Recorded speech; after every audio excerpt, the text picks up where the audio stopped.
So here we are in front of Yamhill Carlton High School. This structure of the high school was built in 1936. Just the way it is now. The front part, everything was just the way it is. And as you can see, nothing's really changed.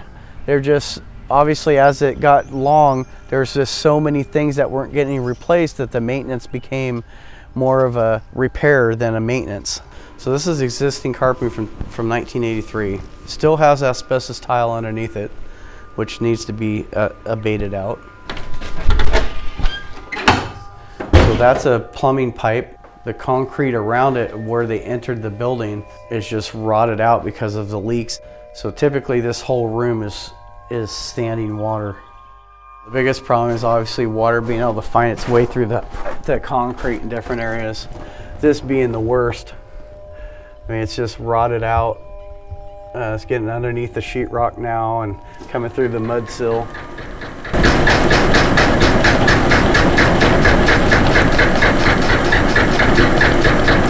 This is the access to the attic of the middle school. This is how you get to all the furnaces, all the water lines, all the electrical lines. We still have all of our old piping, which is all asbestos, which was put in the 1950s, which eventually needs to be taken out. But we're paying way more money to heat and run this place than we are the high school. That's due to all the inefficient insulation and furnaces and whatnot. You can see steam's leaking out of this fitting and water's running down right here. That's steam right there that should be heating a classroom. When you start turning the valves, they've melted, being so old that they start leaking really bad. So this is a C-clamp that we're using in order to get heat to this one classroom, which happens to be our library. Every day that it rains, we have water running down this wall. This is a major concern for our school because this is basically the structure. This piece right here, as old as it looks, was replaced in 2008 or 2003. And you can see how it's just not replacing the piping that goes to this has completely destroyed it. This pipe was so soft that the end of it we were able just to smash with our hand. We have 21 buckets just from the office to this side of the building that are all in place to catch leaks. Our roofing's depleted out. That's all asbestos tile that would need to be taken out of this school. I guess with the door closed, nobody really thought about it.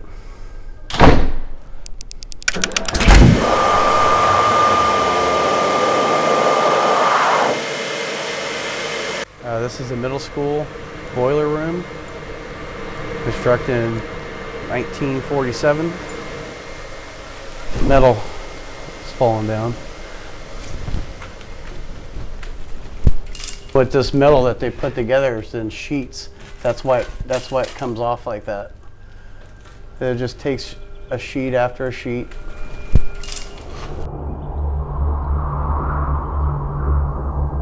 As you can see here, the roof, how the roof is deteriorating away to the point to where the top piece, which is the asphalt that keeps the water off, which is waterproof. This part that you see it has the fiber in it is the actual paper of the stuff that's breaking down. So you have that all the way across most every seam, and you can see how many seams you got up here. The undercovered area where the kids play, and then the roof that's on the gymnasium right over there is the exact same as this.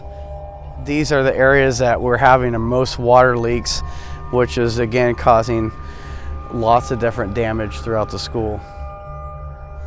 I want to kind of show you the siding that's on this. These places that I'm able just to take this pin and stick it right through the siding.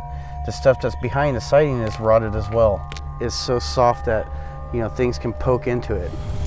If you look down, you can see where the nails are being popped out of the siding because water's getting behind there and causing it to warp out. This awning roof here, which covers our outside hallway, same type of thing. It was installed back in the 70s, and the metal is just depleted out to where it's time to be switched out. So this is the boiler room to the middle school, or to the grade school, I'm sorry, Carlton grade school. This is a lot similar to the one at the middle school. You can see all the rust. That's all the water that we drain. We have to drain this thing every single day because of the amount of rust that's in it. So you can see how the flooring's starting to pop up. It's because the tile that's underneath it is popping up. There's still asbestos going down this whole hallway underneath this tile.